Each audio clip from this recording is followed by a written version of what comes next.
If any of you were sort of here last week, you remember that Paul began his speech by giving some quotes from students over the years that he's taught. And it brought to mind a student of mine, actually from just before Christmas, handed in an essay. And the opening line of the essay was, "Historians like any other cult." Now, it was an interesting phrase to open an essay with, but to be fair, I can actually see his point.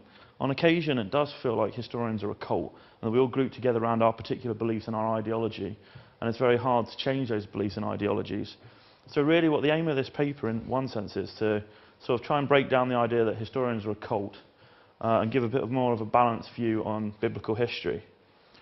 So that's one of the broad aims of the paper, and I shall come on to the more specific aims of the paper in just a minute. Right. In August 1821, Champollion, the scholar who would eventually become famous for being the first person to decipher Egyptian hieroglyphs, was distracted from his studies by the arrival in France of the Dendera zodiac. And there's the man himself. This zodiac was a sculpture portraying a circular diagram of astrological symbols and signs and the constellations. And it formed part of the ceiling of a room in the temple of Hathor, and this was at Dendera, which was about 300 miles south of Cairo. Having first been recorded during Napoleon's ill-fated expedition to Egypt, the zodiac had remained a focus of controversy because of various scholars who were claiming that it could prove the age of the Bible. Reproductions of the zodiac were studied by a series of prestigious scholars who hoped that if they carefully studied the positions of the stars which were depicted, it would be possible to work out their actual positions at the time when the zodiac was created.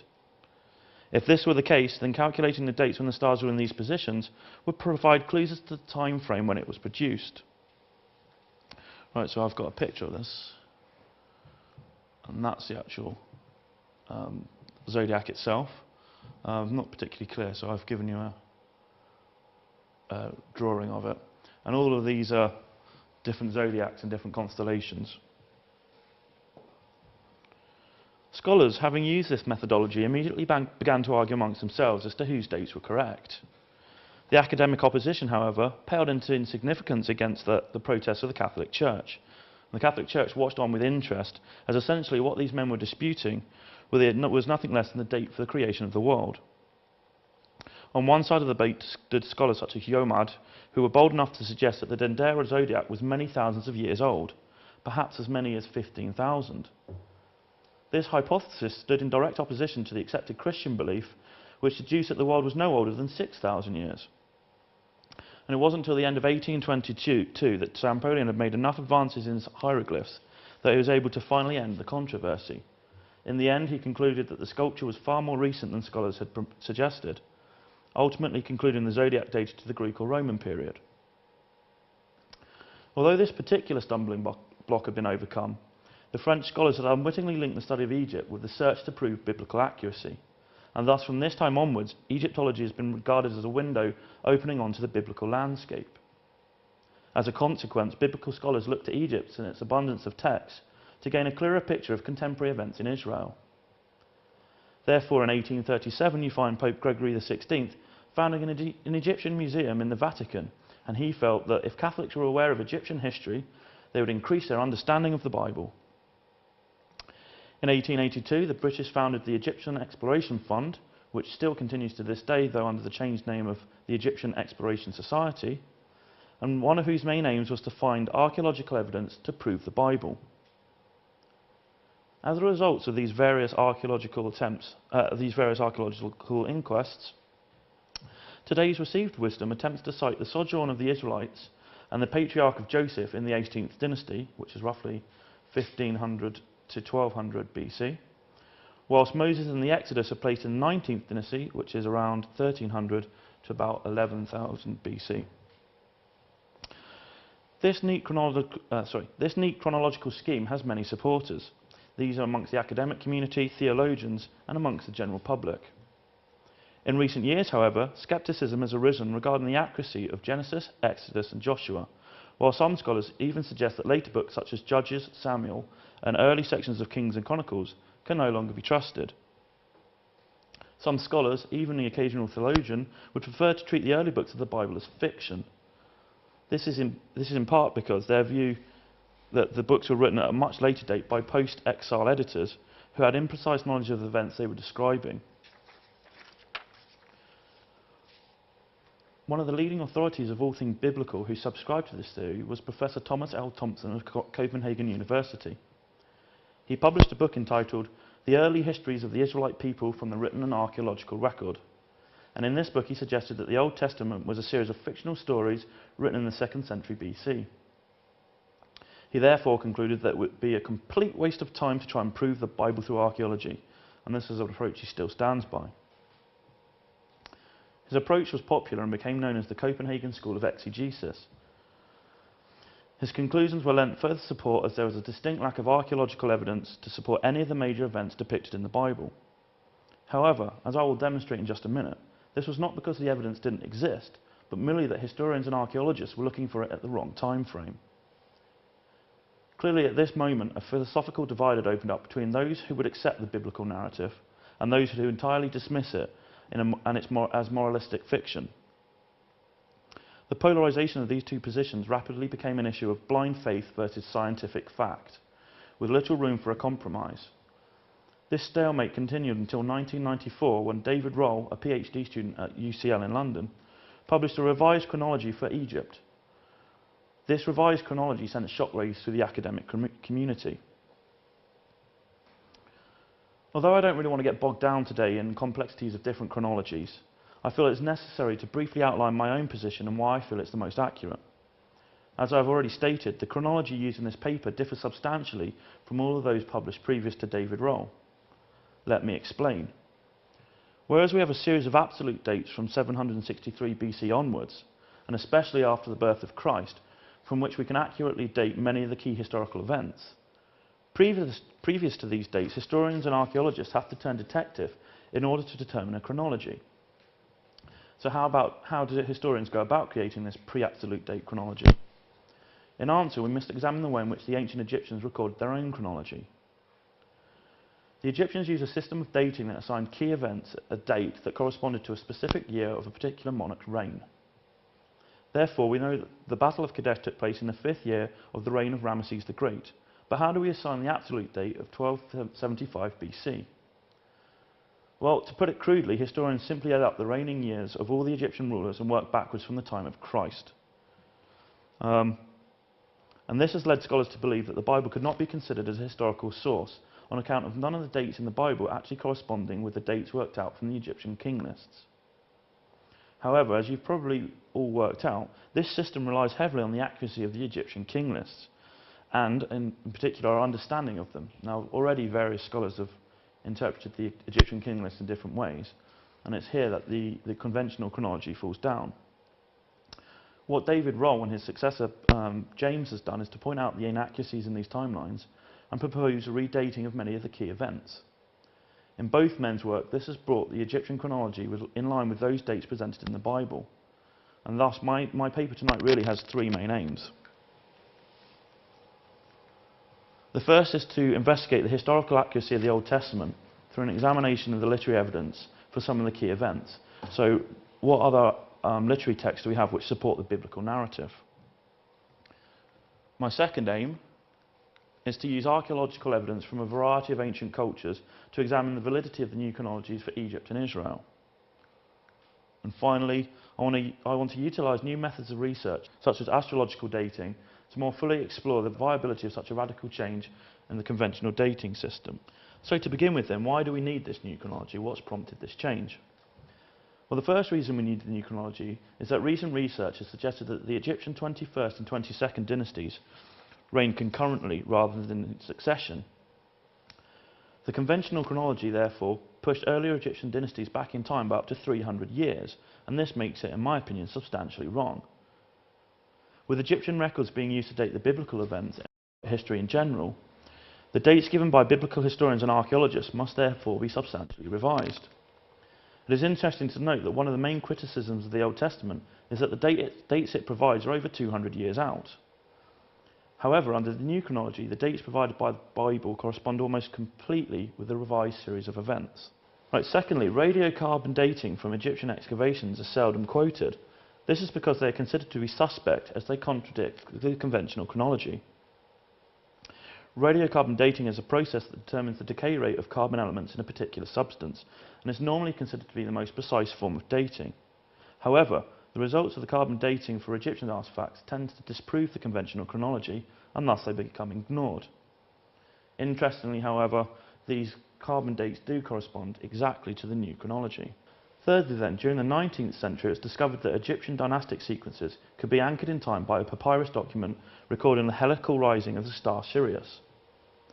This document was to form the foundation of the conventional chronology and became known as the Sothic dating system. However, the calculations under the Sothic system assumed an unchanging calendar, and we now know that the Egyptians had to frequently make adjustments to their calendar in order to make it work. A papyrus record of lunar observations that had been used to support the Sothic system has been redated and now points towards the new chronology. The new chronology is further supported by findings of a number of astrophysicists. These astrophysicists have recalculated lunar eclipse dates according to a newly discovered shift in the Earth's axis of rotation. Now, I'm not really a scientist, so I can't really answer questions on what the actual evidence for this is, but there's a lot of mathematical equations which one of my colleagues when I was working in Cardiff went at great length to explain to me, and it did just go straight over my head. So if you do have any questions, she's always said that she's quite willing for people to email her, but I'm not really an expert on the maths of this. So then, for example, a solar eclipse recorded in Phoenicia during the 12th year of Akhenaten's reign can now be definitively calculated by computer to have been in 1012 BC. This revised date now places Akhenaten's reign in the 11th century, whereas previously it's been considered in the 14th century. And this again offers some startling evidence to support the new chronology. Again, there's a nice little computer program that you can now download off the internet called Redshift, and you can put in the eclipse dates for all the biblical eclipses, and it will show you a three-dimensional model of where these eclipses would be viewed from and things like that. So if you want to sort of have a bit more of a visual on this, I suggest you go onto the internet. Further astrological evidence also adds credence to the new dating system. An observation of Venus in Babylonia during the reign of Ammisaduqa, successor of the famous king Hammurabi, became important for the dating of Babylonian history. However, his reign has now been calculated by a computer to have occurred in the 16th century BC, whereas previously it had been the 18th century. This means that we must also push back Hammurabi's reign by about 200 years. And finally, the star alignment of the Giza pyramids are now dated to approximately 2400 BC, rather than the conventional date of 2600. So our third reason is that the Sothic dating system is now outdated. Finally, the Amarna letters dating to the reign of Akhenaten record the conflict between the Hebrew leader Libeah and a group of Canaanite cities. Libeah's career is remarkably similar to that of King Saul described in the Bible. And it is interesting that the word Libeah actually means lion of Yah, lion of God. Conventional chronology places these letters in the 14th century BC, which in archaeological terms makes absolutely no sense whatsoever. We can read from these letters that there are a number of events going on, and the archaeology just says these events can't be happening at this time frame. There is no archaeological evidence to prove them at all.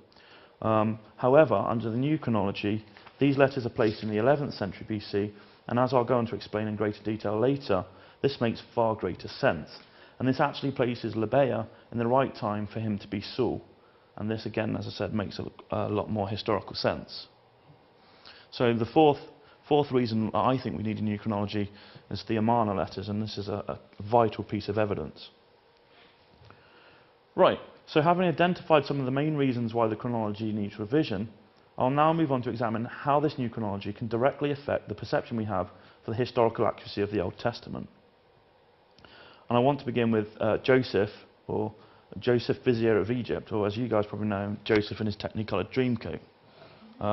Most of you are probably familiar with this image of Joseph from my personal collection of Jason Donovan memorabilia. But what I want you to do is forget that image and actually focus on that image, because as you'll come to see in a minute, that is the face of Joseph. Right, so as I said, I shall begin by exploring the life and times of Joseph, son of Jacob, probably better known to you, as I said, as Joseph in his Technicolor Dreamcoat.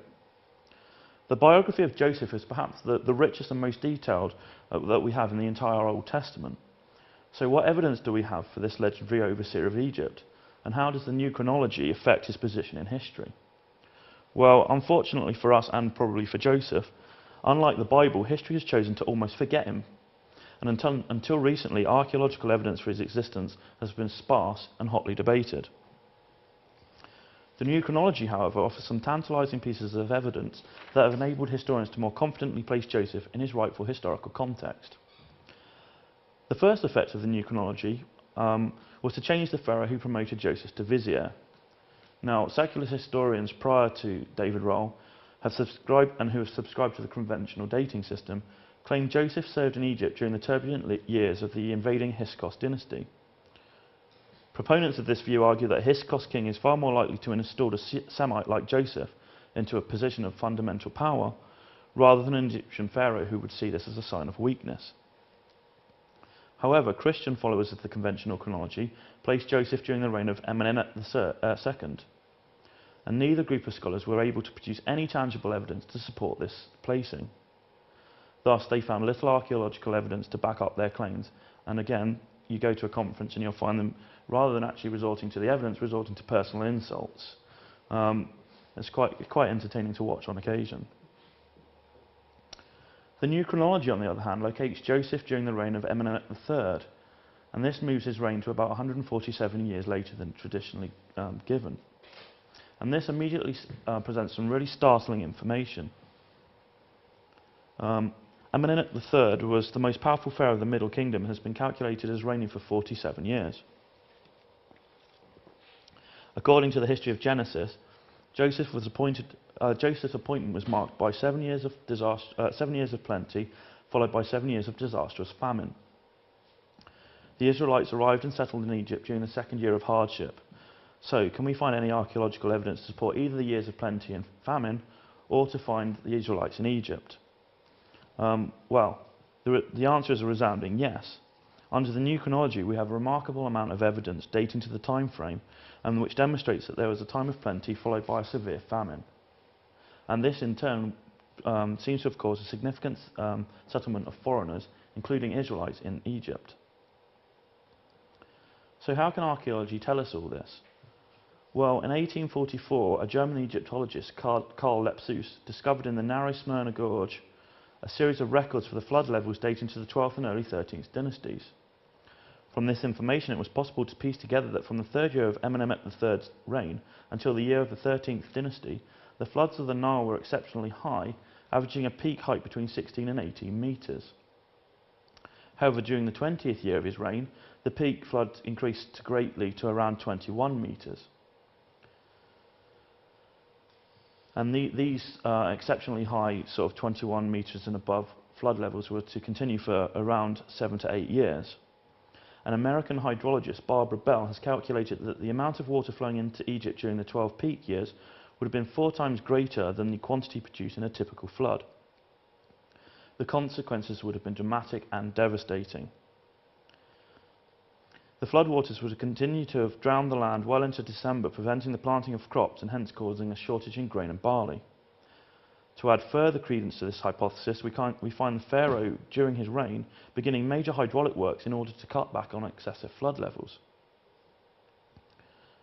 The result of the high but not exceptionally high floods was that more land could be cultivated. As the Nile flooded out, it brought silt and nutrients to the land, and as it receded, the Egyptian farmers would plant their crops. So if you had a really high flood level, high enough that it would flood greater amounts of land, but not so high that it would recede in time for you to plant, you could actually produce 3 times as much as you would in an average year.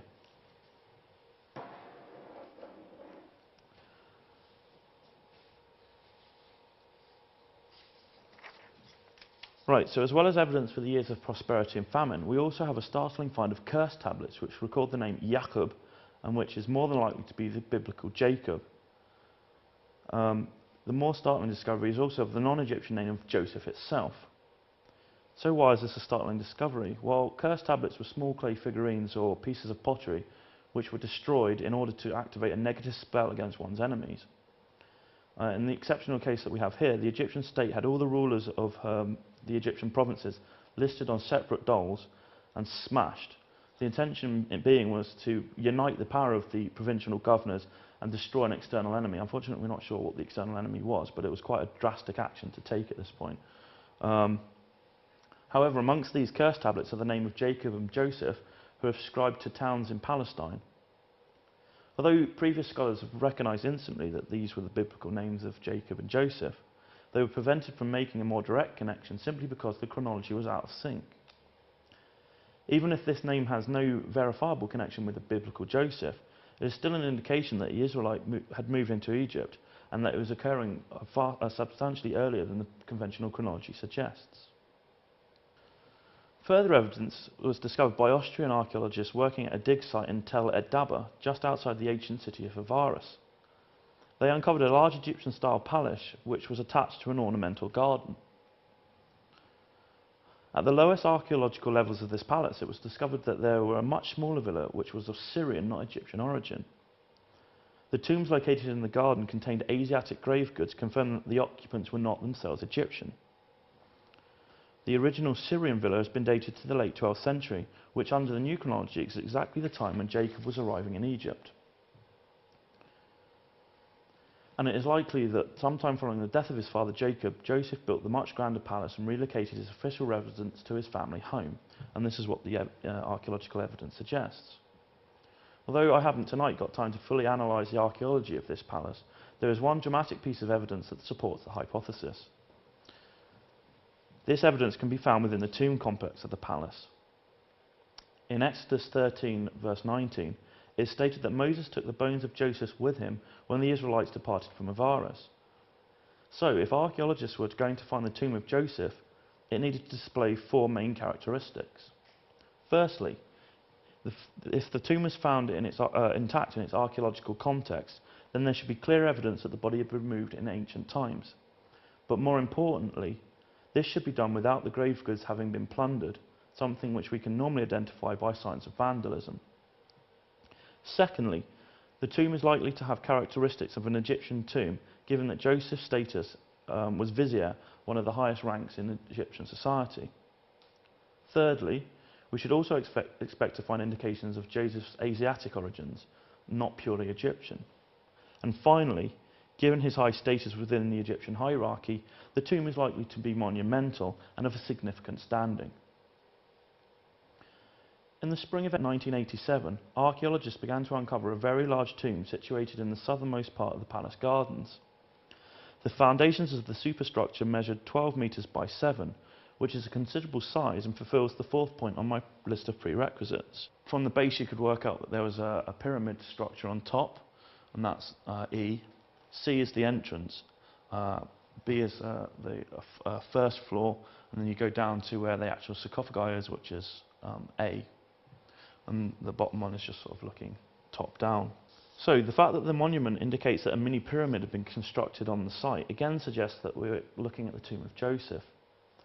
As the archaeologists entered the tomb, they noticed that unlike every other tomb in the cemetery, this one was completely clear of debris, and there was none of the usual signs of grave robbers which accompanied a looted tomb. Instead, the tomb seems to have been systematically cleared with care and precision, which would seem to suggest that point 1 on my list had been fulfilled. Theoretically, this opening could have taken place just prior to the mass departure of the Israelites from Avaris. Once the archaeologists have actually excavated to the back of the tomb, they were to make a more startling discovery in the unearthing of the cult statue of the original occupant. The cult statue depicts a man of Asiatic origin who, unlike his Israelite contemporaries, is depicted as clean-shaven, more in the manner of Egyptian. Across the right breast of the statue, the man holds his insignia of office, the Egyptian throw stick, an item which is also used to denote foreigners. So far, the imagery all suggests that this man was a foreigner who was integrated into the hierarchy of the Egyptians at a high level. However, there was one final feature which, above all others, identifies this Asiatic man as Joseph. Wrapped around the body of this official, enveloping all but his head, neck, arms and feet, is a wondrous coat of many colours. And there we have it. Now, to us today who are used to having multicoloured fabrics, and you just go into a shop and you can buy a fabric which has got, say, 8 or 9 different colours, this may not look particularly impressive. But if this is an actual representation of the coat itself, this is a remarkable piece of clothing. If you notice between the actual sort of colours, it looks like a brick pattern. That's actually gold inlay, so it's likely that this was held together by gold thread. And one of the other ways of interpreting the coat, we interpret it most often as many-coloured, but it can also be many-tasseled, and this coat would have had a number of tassels on it, so it fulfills both interpretations. So the rich reds and blues are trimmed with gold, black and white to produce a simple but effective geometric pattern of stripes and rectangles. The garment is similar to the coat worn by the Midianites arriving in Egypt, recorded in the tomb of Khnum-Hotep, which we've got here. These are a more simplistic version of the coat that Joseph's wearing. So as I've hopefully begun to demonstrate, the account of Joseph's life recorded in the Bible is remarkably accurate, with archaeology now being able to confirm many of the extraordinary events and occurrences previously thought as fictional. So what I want to move on to look at now is the Israelite oppression in Egypt.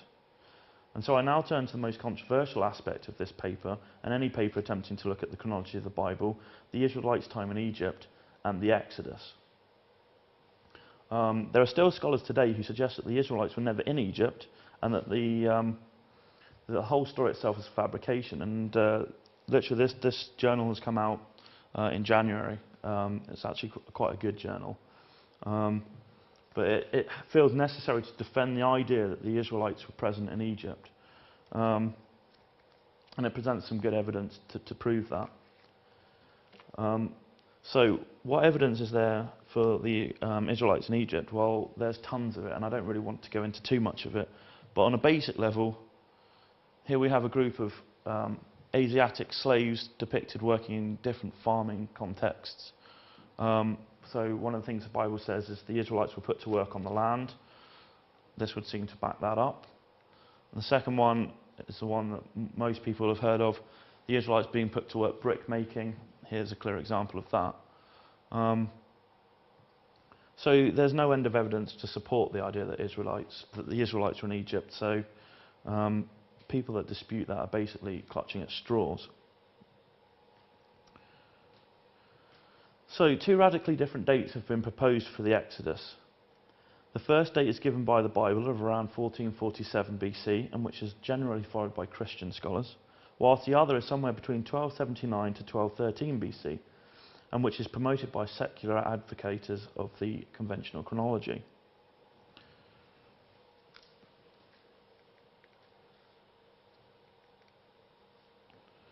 The main reason for the dispute is the fact that there is a considerable amount of confusion regarding which pharaoh was reigning during the time of the Exodus.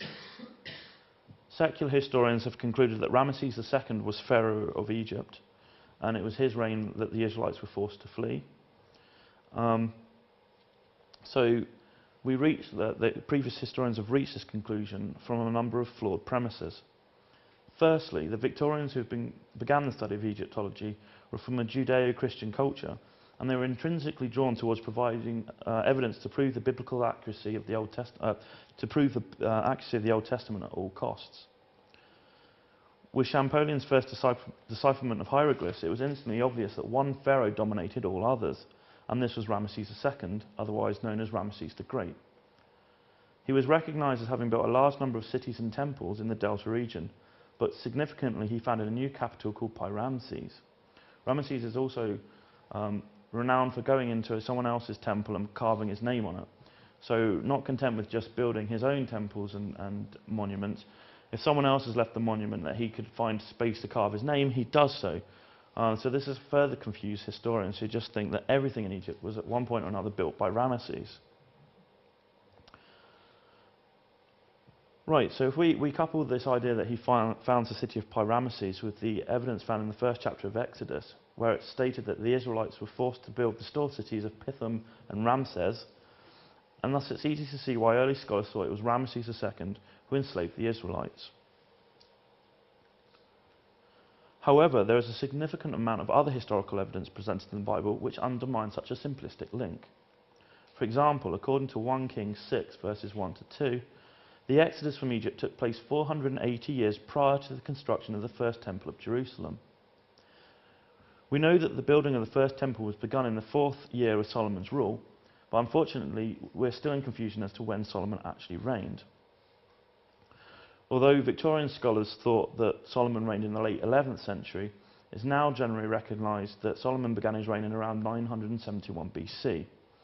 So under the new chronology, this would place the Exodus securely in the middle of the 15th century, i.e. around 1447.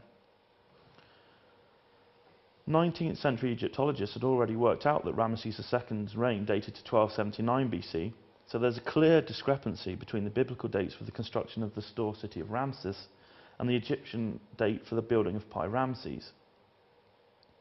Furthermore, even if it could be argued that Ramesses II was the great pharaoh of the oppression, and the Israelites did build his new capital, Pi Ramses, we would not then expect to find an earlier reference in the Old Testament to a location called Ramses. There were, after all, no pharaohs called Ramesses before Ramesses II's grandfather, and hence, as Egyptian royal cities were named after their founder, the cities of Ramses must have been built by one of the Ramesses. But in Genesis 47:11, it's clearly stated that Joseph had settled his father and brothers at the orders of Pharaoh in the upper part of Egypt, the region known as Ramses. So then, according to the Bible, the Israelites settled in the region of Ramses centuries before the first pharaoh called Ramesses. So how is this possible? Well, to get round this, it was argued by biblical scholars, both secular and Christian, that the term had been used anachronistically, i.e. it had been edited into the text in order to identify the area of the Eastern Delta to the contemporary readership. And David Rolls has taken this and he said, if the reign of Ramesses in Genesis 47:11 was an anachronism, sorry, an anachronism, then it is not implausible to suggest that the cities of Ramses in Exodus 1:11 is also used in a similar manner. Well, let me give you a bit more of a modern day example of this. It would be like opening your encyclopedia and reading that the Romans crossed the Litus Saxonicum in order to invade Britannia, which when they arrived they constructed a fortified town at Eboracum. Probably this entry doesn't really make much sense to most of you. It's not really clear to the modern reader what's going on. So the entry itself would more than likely read, the Romans crossed the English Channel in order to invade Britain. When they landed, they constructed a fortified position in York. This anachronistic use of names gives the modern reader a clear idea of what events are happening, and it also shows you where the events are happening, and it puts it into perspective. This would appear to be the same process employed by the editors of the Old Testament. For example, it's entirely possible that the Israelites built an earlier city at the same site, which by the 6th century was hidden under the ruins of Pi Ramses, a hypothesis which recent excavations suggest is correct. The final nail, though, in the coffin for scholars who suggest that the Exodus occurred sometime during the 1279 to 1213 period is a passage from the book of Judges. In Judges 11:26, the Israelite judge Jephthah, who reigned in around 1120, is negotiating with the king of the Ammonites. In this passage, he refers back to the time when the Israelites first settled in Hebron, just prior to the invasion of the Promised Land, approximately 40 years after the Exodus. Jephthah gives the interval between the settlement and present day as around 300 years. Add to this the 40 years of wandering and we arrive at an Exodus date of around 1460, which offers far more support to the date of 1447 than it does to a later one.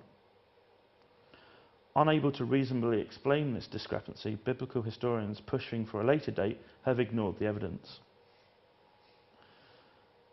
Although Christian scholars using the conventional chronology had the correct date of 1447, their work was equally inaccurate as they were ascribing the Exodus to the wrong pharaoh. This time the unfortunate man was Amenhotep II, so we've now got two bad guys, Ramesses and Amenhotep II. With no archaeological evidence or literary evidence to prove their argument, they were equally in the dark. And once again you get scholarly disagreement, which is sometimes friendly, sometimes not. However, the shuffling of the pharaohs under the new chronology has offered an alternative history of the Exodus. a history that provides conclusive answers to many of these problematic questions and which is supported by a wide range of evidence.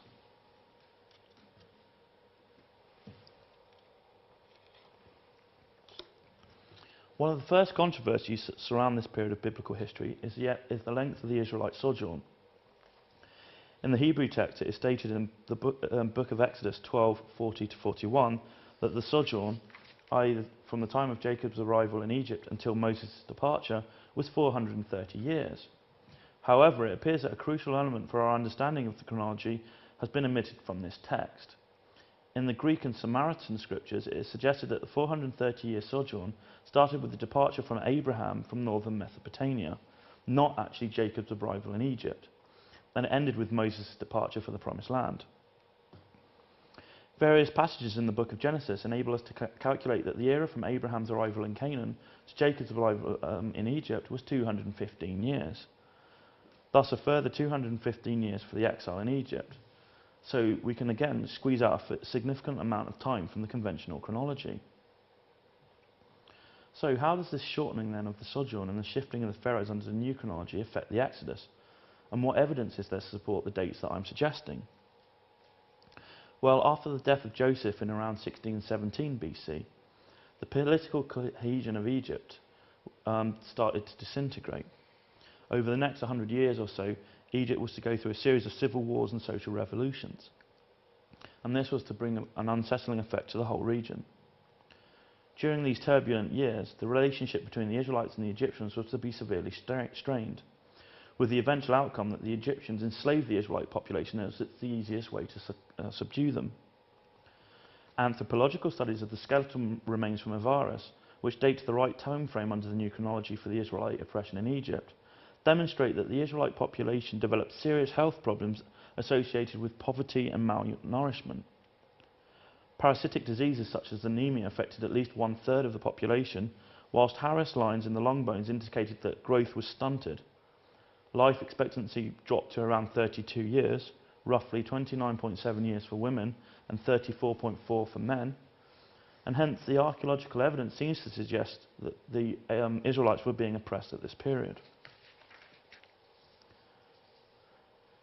Under the new chronology, it was during the early years of Sobek-Hotep IV's reign that the infamous decree went out to cull all the male infants of the expanding Israelite community. By only terminating the male children, the Egyptians guaranteed themselves a female population who could continue with domestic work and who could work on a large number of labour-intensive agricultural sites.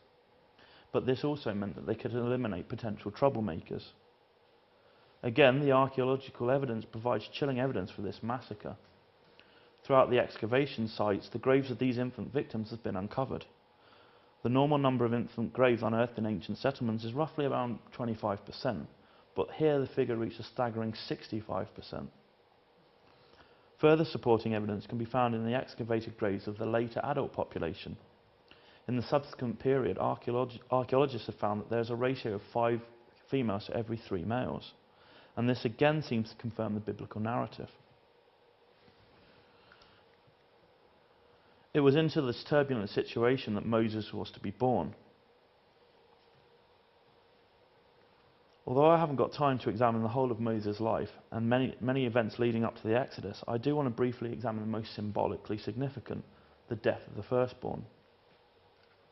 This event is recorded in Exodus 12:29-30, where it is stated, "At midnight God struck down all the firstborn in Egypt, from the firstborn of the Pharaoh, heir to his throne, to the firstborn of the prisoner in the dungeon, and the firstborn of all livestock.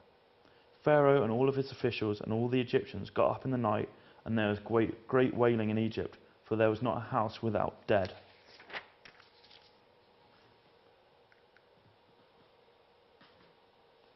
The Bible tells us that this awesome event was the catalyst behind the Pharaoh releasing the Israelites from their bondage. So are we dealing with a sudden overnight catastrophe as Exodus depicts? Or is this an event that took place over a much longer period of time? For example, if there was a plague or a disease, the effect could be as devastating as what we discover, but it would take a much longer time to manifest itself. Either way, a look at the archaeology can prove an answer.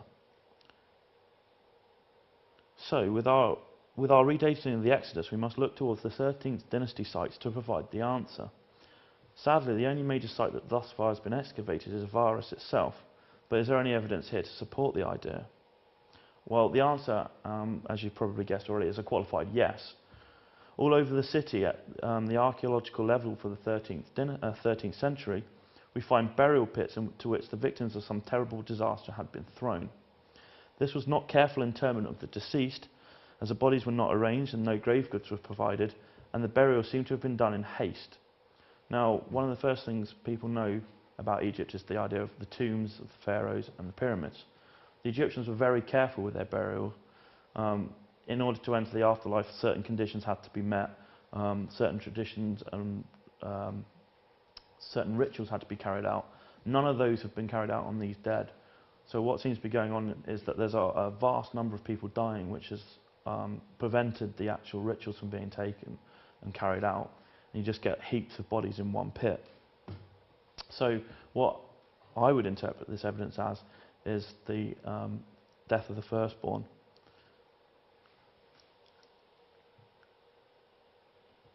Right, I shall now move on to briefly examine the Exodus itself. Okay.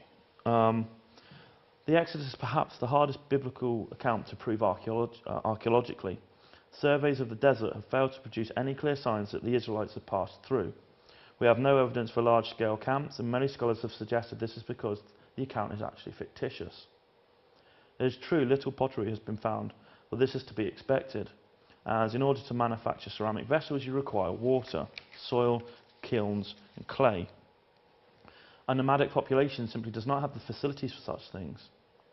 Another reason that we have so little evidence for the years of wandering is the very fact that they were spent wandering. The Oxford Encyclopedia of Archaeology makes it clear that even today nomadic settlements once vacated are almost impossible to identify. Despite the invisibility of archaeological surveys of Sinai have produced over 300 sites in the Middle Bronze Age, the exact time under which the new chronology suggests the Exodus should be occurring. This is more than in any other time frame proposed for the Exodus, and offers admittedly speculative evidence that the dates under the new chronology are nearer to the truth.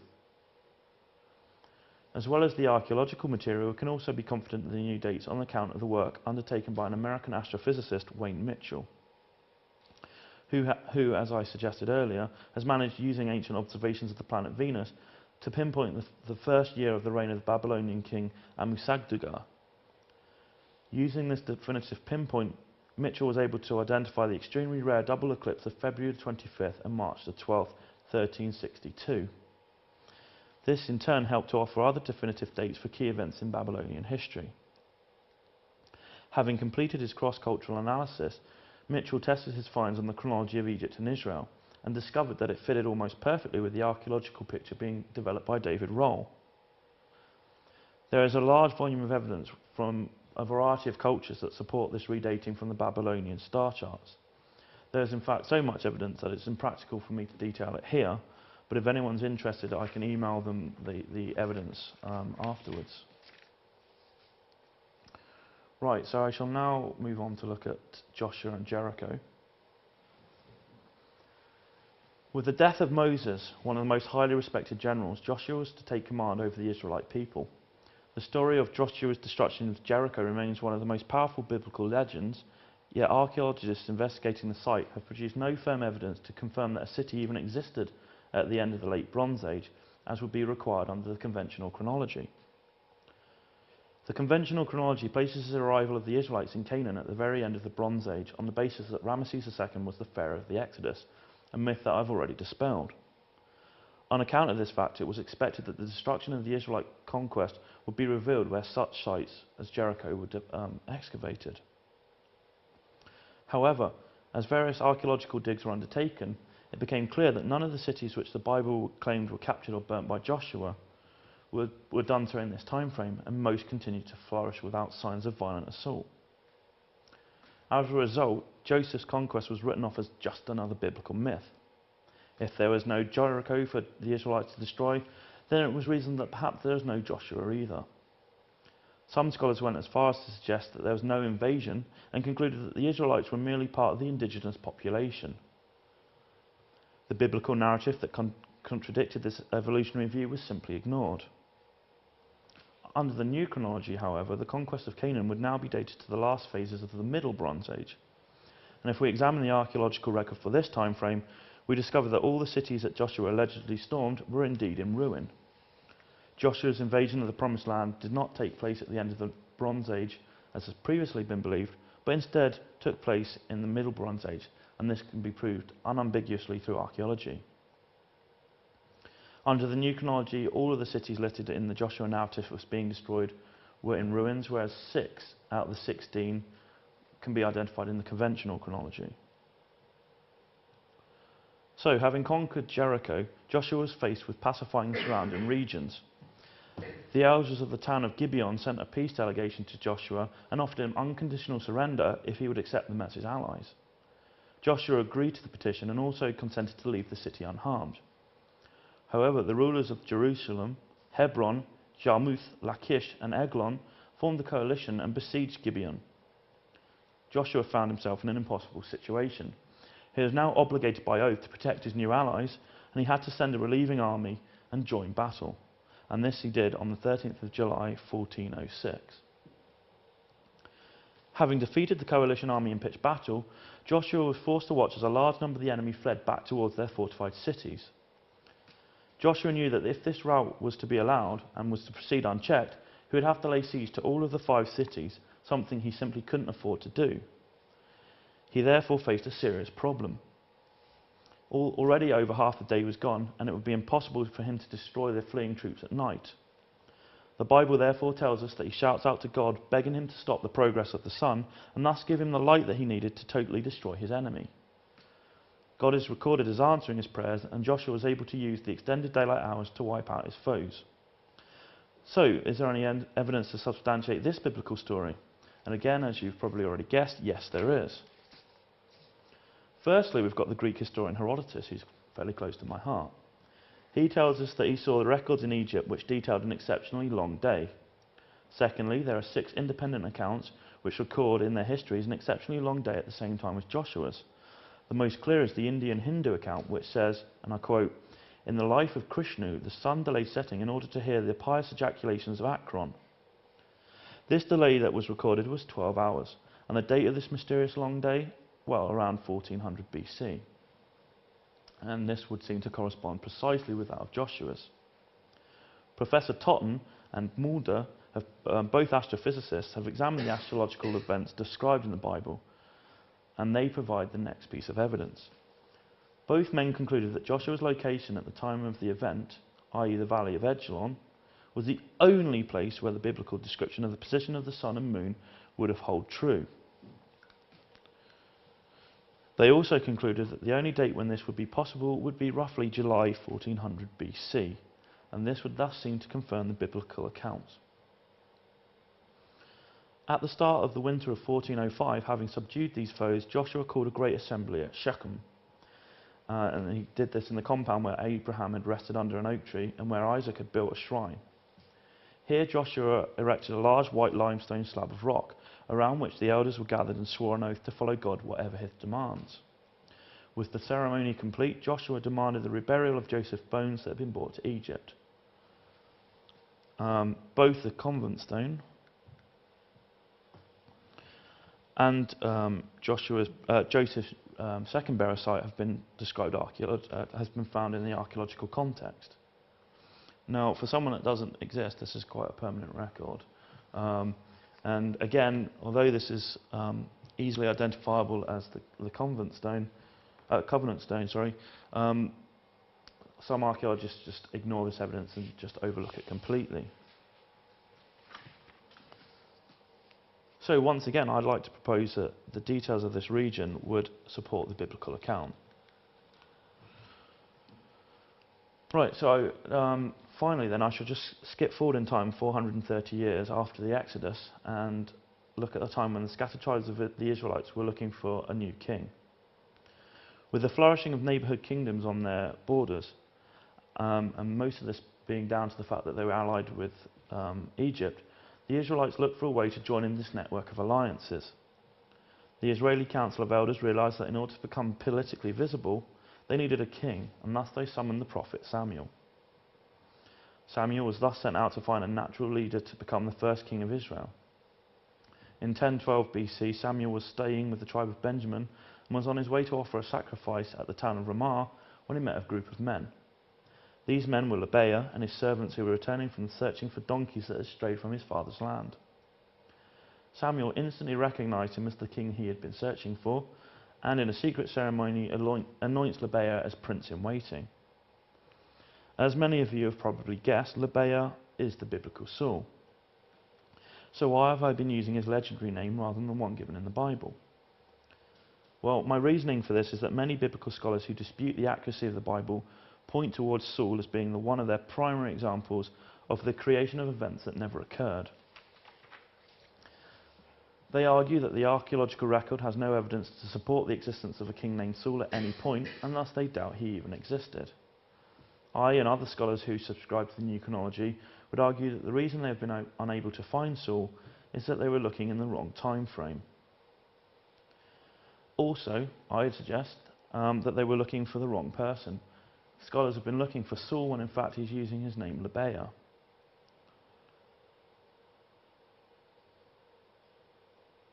Although this name Lebeah bears no similarity or relation to the name Saul, the name Saul itself is likely to be a legendary one bestowed upon the king upon his death. As I've already shown, we know that Saul was requested by the people, and thus it's really interesting to note that the name Saul actually means asked for by the people.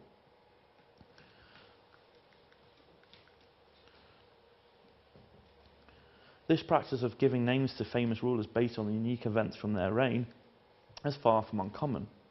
For example, we know Solomon means peace on account of the unparalleled 40 years of peace during his reign, whilst David means beloved by God on account of the close relationship that he had with the Lord. So, what other evidence is there to equate Lebeah with Saul?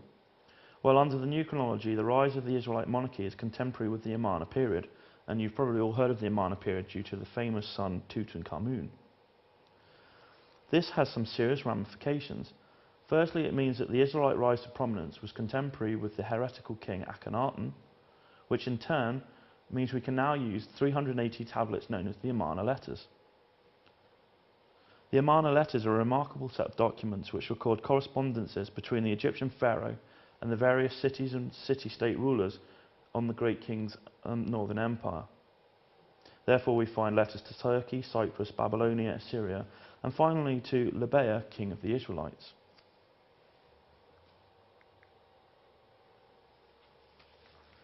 The Amarna letters under the new chronology present some startling evidence to support the biblical narrative. Within the corpus of evidence we find frequent references to a group of people called the Heberu. These groups of Heberu were stateless men who lived outside the normal protection of the city-state and outside of city-state law. The men tended to be mercenaries who were used by a number of local rulers as bodyguards or as a way of protecting their borders. Egyptologists have long recognized that the term Heberu is a variant of the word Apiru, which in turn can be translated as Hebrew. This has posed conventional chronologists with some serious problems. For example, what are a group of Hebrews doing marauding around a region a century before the Exodus? In order to make the facts fit with their chronology, these historians invented a new group of Israelites, men who left Egypt prior to the Exodus, probably around several generations prior to the Exodus, and actually the later Exodus can be viewed as a second incursion.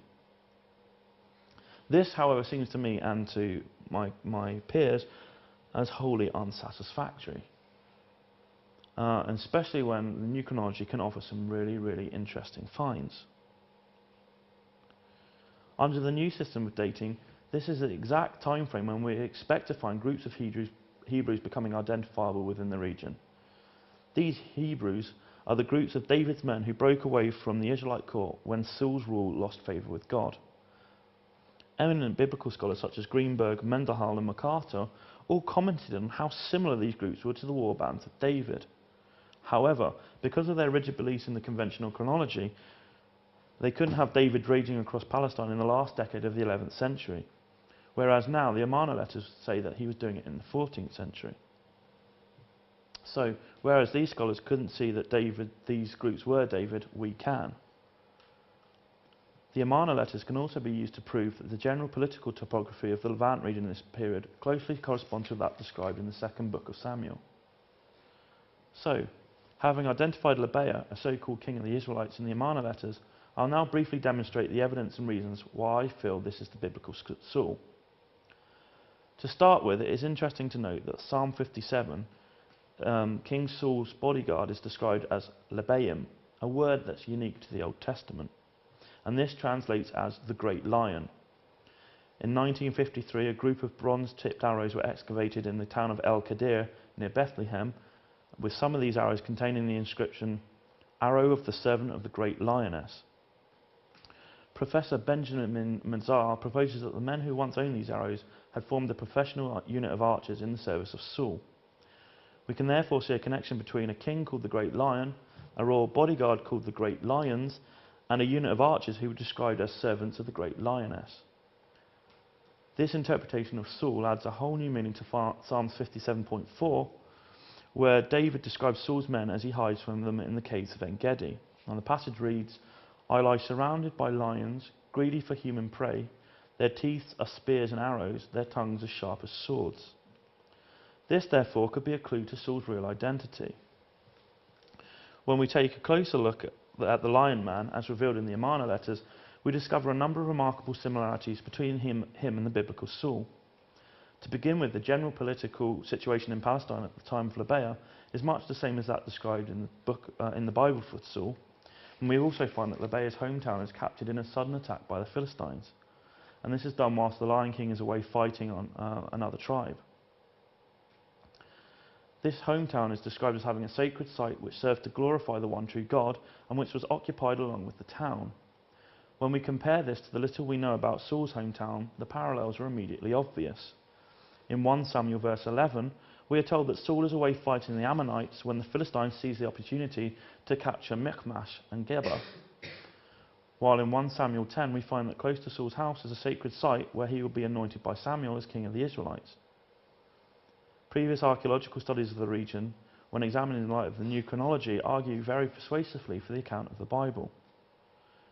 With the discovery in the modern town of Geba, which is now believed to be Geba, of an unyet excavated Bronze Age sanctuary, which is remarkably similar in layout to the one described in Samuel, the link becomes even more concrete. Next, we learn from the Amarna letters that Lebaia recovers his hometown by force of arms. This he describes as an act of retaliation against the initial aggression. Again, in 1 Samuel 10, we find Saul's actions mirroring those of Lebaia's. Saul is also depicted recapturing the lost villages, whilst he sends his son Jonathan to destroy the pillar erected by the Philistines on the sacred site in his hometown. Saul's son Jonathan is to be the crucial element in the next piece of evidence that suggests Saul and Lebaia are one and the same. In Lebaia's third letter to the Egyptian pharaohs, we learn that his son, who is unfortunately unnamed, has been found aiding a group of Hebrew rebels without the knowledge of his father. Here again is a clear parallel with the record of King Saul's reign.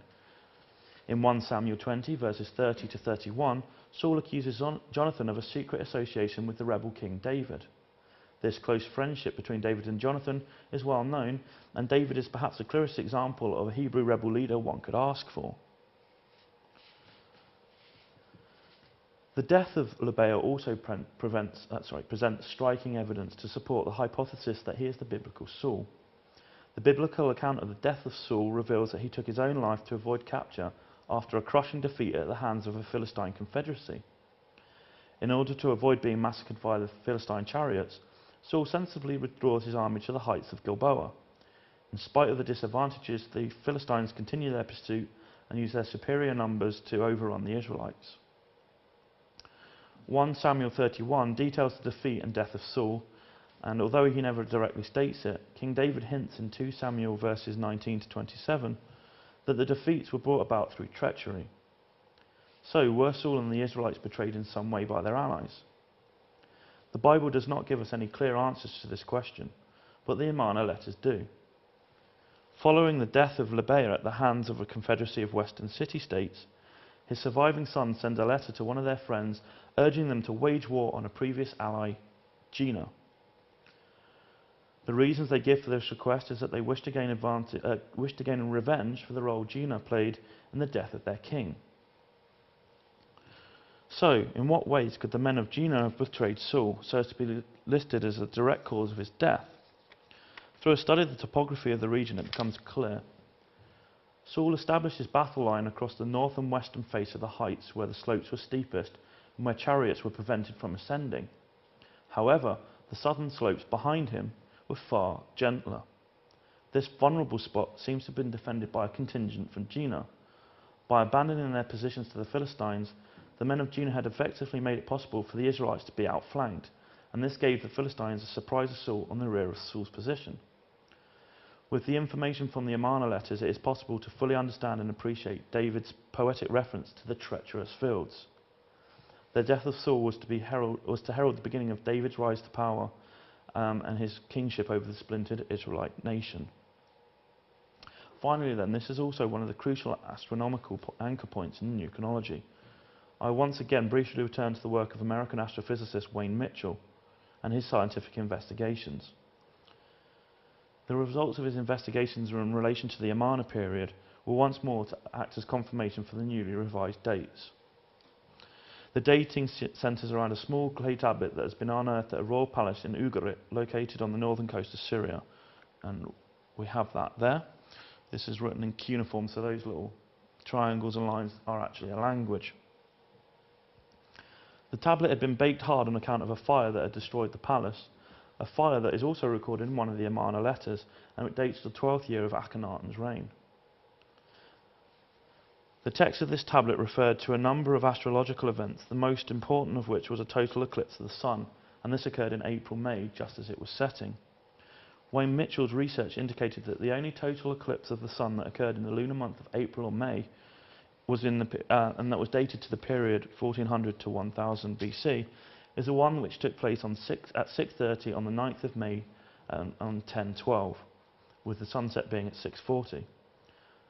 This therefore offers startling evidence for the accuracy of the new chronology dates and its revision of the Old Testament chronology, and it brings the Old Testament chronology back in line with that presented in the Bible.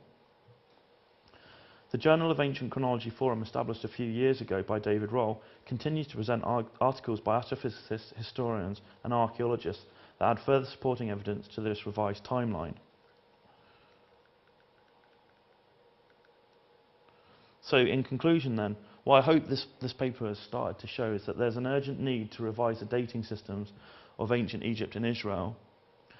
Secondly, that the Bible is unrivaled as a source of evidence for the study of Near Eastern history. And thirdly, that the Bible remains accurate even when recording the smallest and most insignificant of details. And that's my talk.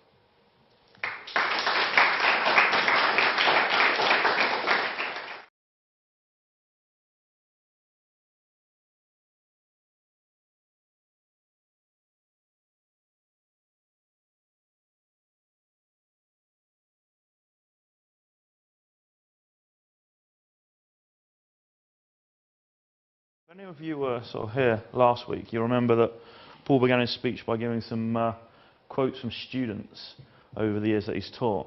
And it brought to mind a student of mine, actually from just before Christmas, handed in an essay. And the opening line of the essay was, "Historians like any other cult." Now, it was an interesting phrase to open an essay with, but to be fair, I can actually see his point. On occasion, it does feel like historians are a cult, and that we all group together around our particular beliefs and our ideology. And it's very hard to change those beliefs and ideologies. So really what the aim of this paper in one sense is to sort of try and break down the idea that historians are a cult and give a bit more of a balanced view on biblical history. So that's one of the broad aims of the paper, and I shall come on to the more specific aims of the paper in just a minute. Right. In August 1821, Champollion, the scholar who would eventually become famous for being the first person to decipher Egyptian hieroglyphs, was distracted from his studies by the arrival in France of the Dendera zodiac. And there's the man himself.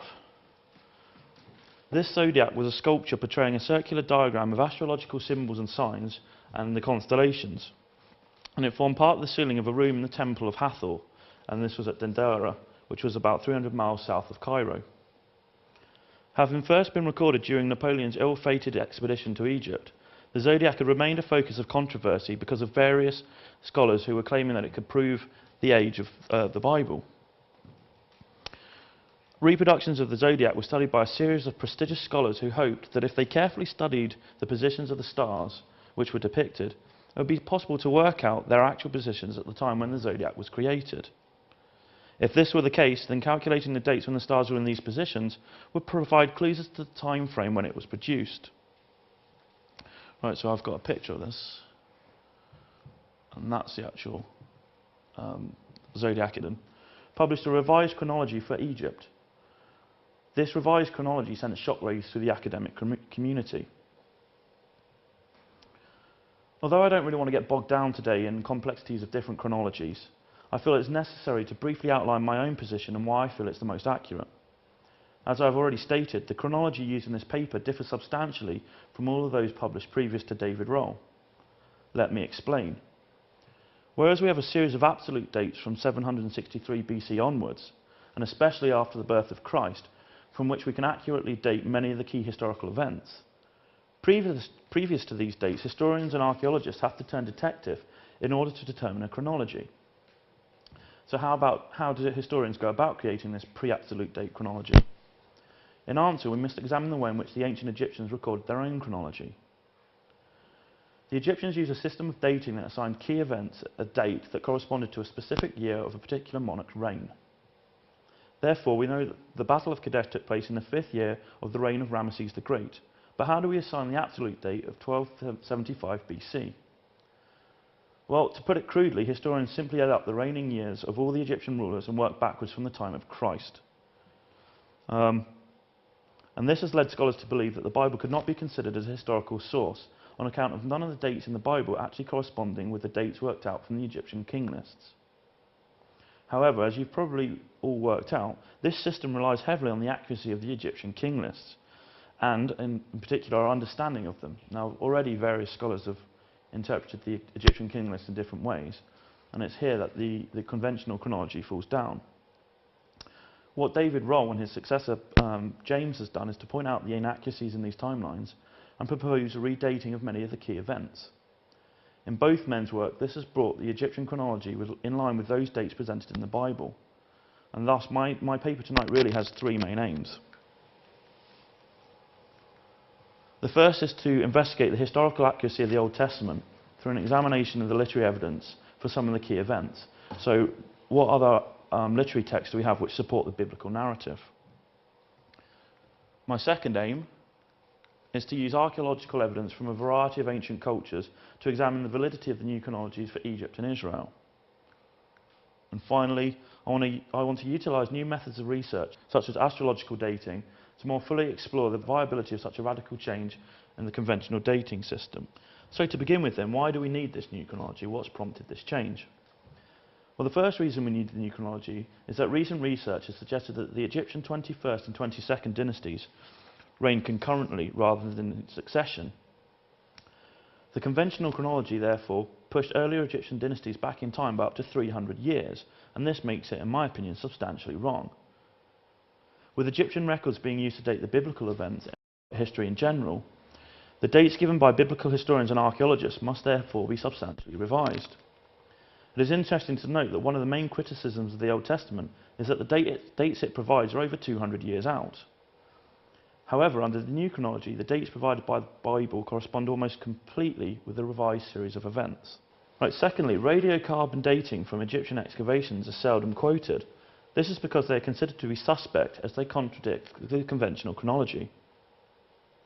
Radiocarbon dating is a process that determines the decay rate of carbon elements in a particular substance, and is normally considered to be the most precise form of dating.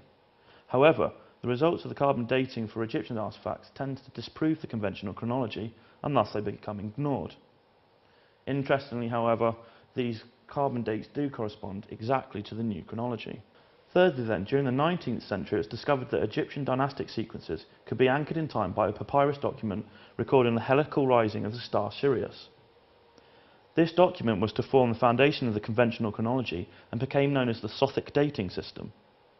However, the calculations under which is roughly 1500 to 1200 BC, whilst Moses and the Exodus are placed in the 19th dynasty, which is around 1300 to about 11,000 BC. This neat chronological scheme has many supporters. These are amongst the academic community, theologians, and amongst the general public.